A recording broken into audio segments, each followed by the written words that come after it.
Social anxiety disorder, also known as SAD in all caps, is a chronic mental health condition in which social interactions cause irrational anxiety.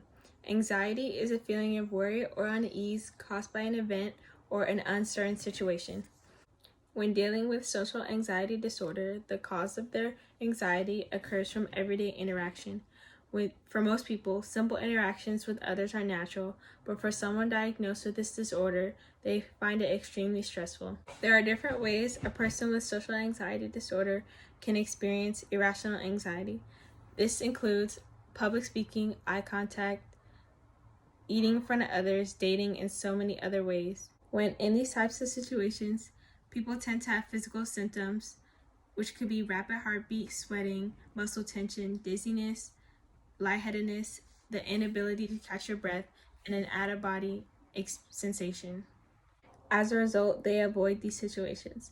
Although there are several different motives for avoiding and dreading situations, the most general motives include being judged by others in social situations, being embarrassed, being the center of attention, or even accidentally offending someone. There are various different reasons people develop social anxiety disorder.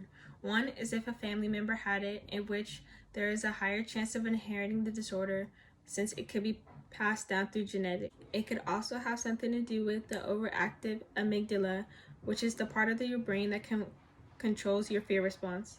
The amygdala also helps to store memories of events and emotions so that an individual may be able to recognize similar events in the future. As a result, if a negative experience related to social interactions happens, then in the future, the person will avoid the situation that caused the negative experience. This disorder is not common in ages 3 to 5, however, it is extremely common in ages 6 and above. In recent studies, social anxiety disorder is seen as the third most common mental disorder in the US, and there are more than 200,000 cases per year. As far as genders, females are more likely to develop an anxiety disorder than males. There are different ways social anxiety disorder can affect someone's life.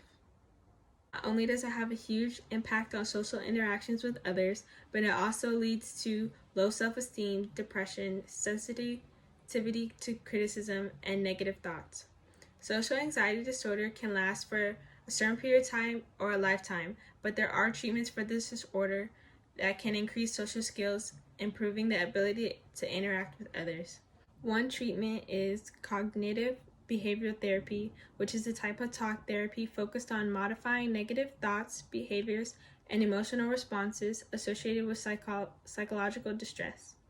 Another type of treatment is psychotherapy, which is the treatment of mental or behavioral disorders through talk therapy.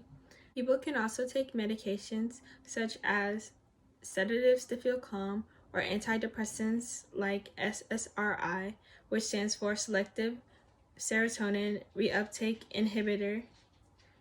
SSRI antidepressants is a type of antidepressant that works by increasing levels of serotonin within the brain, and serotonin is a neurotransmitter that is often referred to as a feel-good hormone. If this disorder is untreated, then it can lead to severe isolation and depression. Overall, anxiety is a normal occurrence in life, and there are numerous situations in which people feel anxious. However, when it becomes a continuous feeling over a long period of time and maladaptive to the individual, it is when it becomes a disorder. Luckily, it can be treated.